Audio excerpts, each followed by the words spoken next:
Welcome to the Commercial Real Estate Show, your source for insightful analysis and enlightening discussions. Hello, I'm Michael Bull. Thanks for being with us today. Today we're going to talk about legal matters prevalent in the commercial real estate industry. You know, as technology, business, and commercial real estate industry has evolved, it's important to stay on top of prevalent legal issues. Well, today we'll share some of the latest legal issues to consider related to commercial real estate, leases, contracts, zoning, and technology. Please welcome my guest. We have Sonny Morris here. Sonny's a partner with Morris, Manning, and Martin. Sonny, thanks for joining us again on the show. Glad to be here. Well, we appreciate it. Also, please welcome Daryl Moss. He's a partner with Weissman, Nowak, Curry, and Wilco. Daryl, thanks for joining us. Yeah, thanks for having me. We appreciate it, guys, and being here in Studio One. And before we get into some of the real meat of prevalent legal matters, first of all, I'd like to ask you a little bit just about the industry and what's going on, Sonny. You know, what's changed in a real estate practice, law practice today, that with all these changes have gone on in the economy and real estate? Well, surprisingly, in addition to continuing acquisitions and development work, because of the amount of capital available in the market, we've really grown a real estate capital markets presence with both real estate investment funds and real estate investment trusts. Yeah, I mean, there's a lot of activity out there right now, a lot of acquisitions, a lot of dispositions. It seems like some of these markets are even hotter than they were pre-recession, aren't they? That's true, and we're grateful. Yeah. Well, Daryl, tell us about some changes in your environment there at Weissman Nowak. How have you guys had to adjust your practice for, say, the new real estate economy? Yeah, well, looking back like 7 or 8 years ago, you know, we were working with a lot of developers of condominium and mixed-use projects, and some executives that, you know, developers 7 years ago. In 2007, they were executives at developers. By 2009, they were working in REO departments in banks. And luckily, we were able to preserve those relationships and kind of expand our practice. We went from working with a lot of developers to, you know, doing different types of work, working with banks, working with dispositions and REOs. We went from developers who were doing condominiums who are now doing multifamily apartments.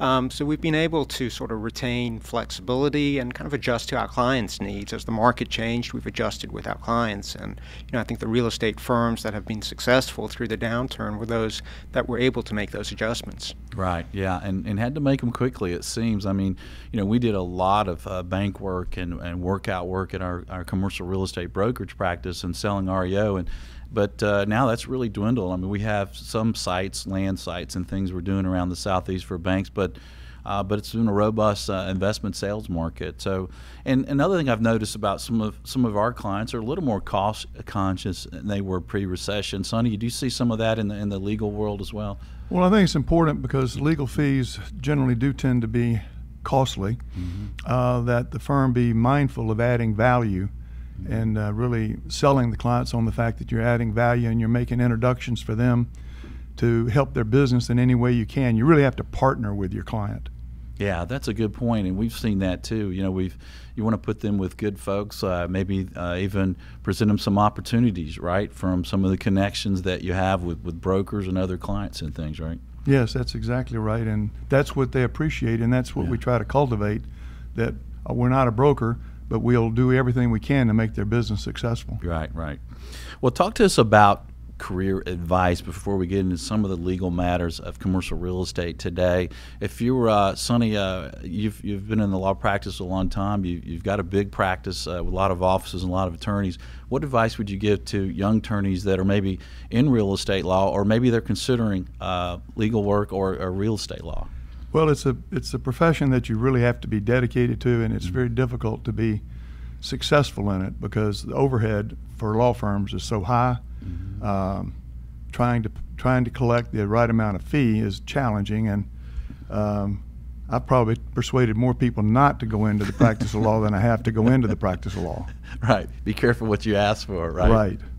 Daryl, you had some advice for young lawyers getting in the business? Yeah, you know, I think there's some opportunities today that weren't there in the last few years. You know, in the last probably 5 to 7 years, there haven't been a lot of young real estate attorneys who've come into the profession, and as a result, there's somewhat of a void. There are less real estate attorneys today than there were in 2007. I go to the real estate section of the Georgia Bar has an annual meeting, and when I first started going, 10, 12 years ago, I looked around the room and I was the youngest attorney there. I went last year, and I'm not that young anymore, and I was still one of the younger attorneys in the room. Yeah. So there's this void of not many young real estate attorneys out there, but I think there are more opportunities and more jobs today, and there are opportunities for young real estate attorneys today that didn't exist in the last few years. Yeah. I agree with that. It's challenging to staff as young as you need to be, we make a regular practice of hiring a lot of laterals from bigger law firms, and because we can charge them out at a much lower billable rate, and they can have an opportunity to build a practice. Yeah, that's a good point. It works for everyone, and I think it's also a good legal practice. I mean, real estate's kind of fun, if you ask me, especially as compared to some law, right? It could be fun to put deals together and help clients, right?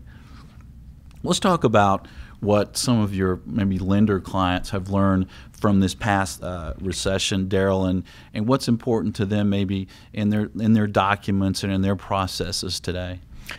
I think one painful lesson a lot of lenders learn, particularly in sort of residential development area, subdivisions, condominiums, a lot of them provided loans, particularly on larger projects where there were many phases, and they didn't properly secure their rights in the project. And what I mean by that, you would have, for example, a large real estate residential subdivision, and they may provide loans on a certain phase, but not the entire project. So you had a situation where you may have multiple lenders within the same subdivision, and we landed up with these situations where the lenders would land up foreclosing, but not have secured proper rights of the developer, and as a result, that compromised their security in the project. And to give you sort of a more concrete example of that, in a subdivision there would be a set of covenants, and the developer would retain the rights to approve plans for development, to control the HOA, and you had these situations where you had multiple lenders that had foreclosed within these projects, and they wanted to build on their lots, and they were having to go back to their foreclosed borrower and get approval, and those foreclosed borrowers able to use that as leverage if there was a deficiency judgment. Exactly. You're looking at a big deficiency judgment. You're the developer, and you're saying to the lender, you want to build on those lots? You want to be able to sell them? Maybe let's waive that deficiency and work something out here. Yeah. So I think a lot of lenders kind of learned a painful lesson, and when they're going into these projects now up front, they're carefully looking at those issues and making sure that they're securing themselves and putting them in a position where they're not, kind of subordinated to their own borrower. Yeah, that's a good point. And it's lenders aren't in the commercial real estate business. They're not in the development business, but they certainly learned a lot about real estate in this downturn. So I guess they're realizing now they've got to look at, even though as great as that loan looks and that borrower looks today, to make sure they have everything intact. And a lot of the times that we were handling REO and we'd ask lenders, hey, do you have this or have this? And they just wouldn't have a lot of things. And it's like they never thought that they'd ever get anything back. It's like the memories were short, right, Sonny? Well, that's absolutely true. And there was a recent case, though, where lenders did take over the declarant's rights and elected their own officers and directors to control the homeowner association. And the court found that that was an unfair dealing and deprived the lot owners of their right to govern the community. So it goes both ways. Yeah, you had to be careful. What about borrowers? I guess borrowers have really learned a lot in the downturn. What are some things that borrowers are more concerned with in their documents today, Daryl? I think particularly a lot of builders and developers, they're closely looking at things like personal guarantees. 7-10 years ago, they would sign a loan, couldn't imagine that they wouldn't pay off the loan.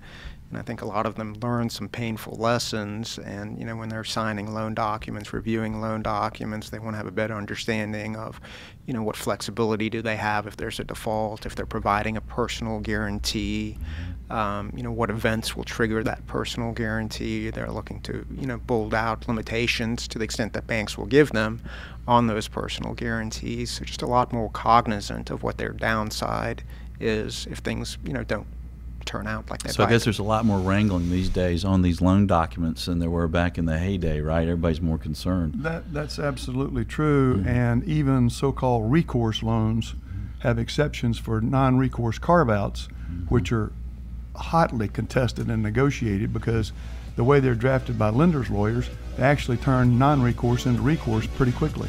Yeah, you got to watch it. And we've learned a lot, and we're going to learn some more in this show. We're going to have some more prevalent legal issues and commercial real estate, including contracts, leases, and other documents. I'm Michael Bull. This is the Commercial Real Estate Show. We'll be right back. The Commercial Real Estate Show is brought to you by Bull Realty Commercial Advisors, a great place to do business. Visit bullrealty.com. RealNex, a comprehensive and powerful suite of commercial real estate tools at an incredibly low price. Visit realnex.com. That's REALNEX. FIU, Florida International University. Earn your master's in real estate in as little as 10 months without interrupting your career. Visit FIUonline.com. Xceligent, the resource professionals use for commercial real estate information. Visit xceligent.com. That's XCELIGENT. Commercial Search, the source to market and source available properties for sale or lease. Visit commercialsearch.com. For more information on these great companies or for additional videos, podcasts, or articles, visit CREshow.com.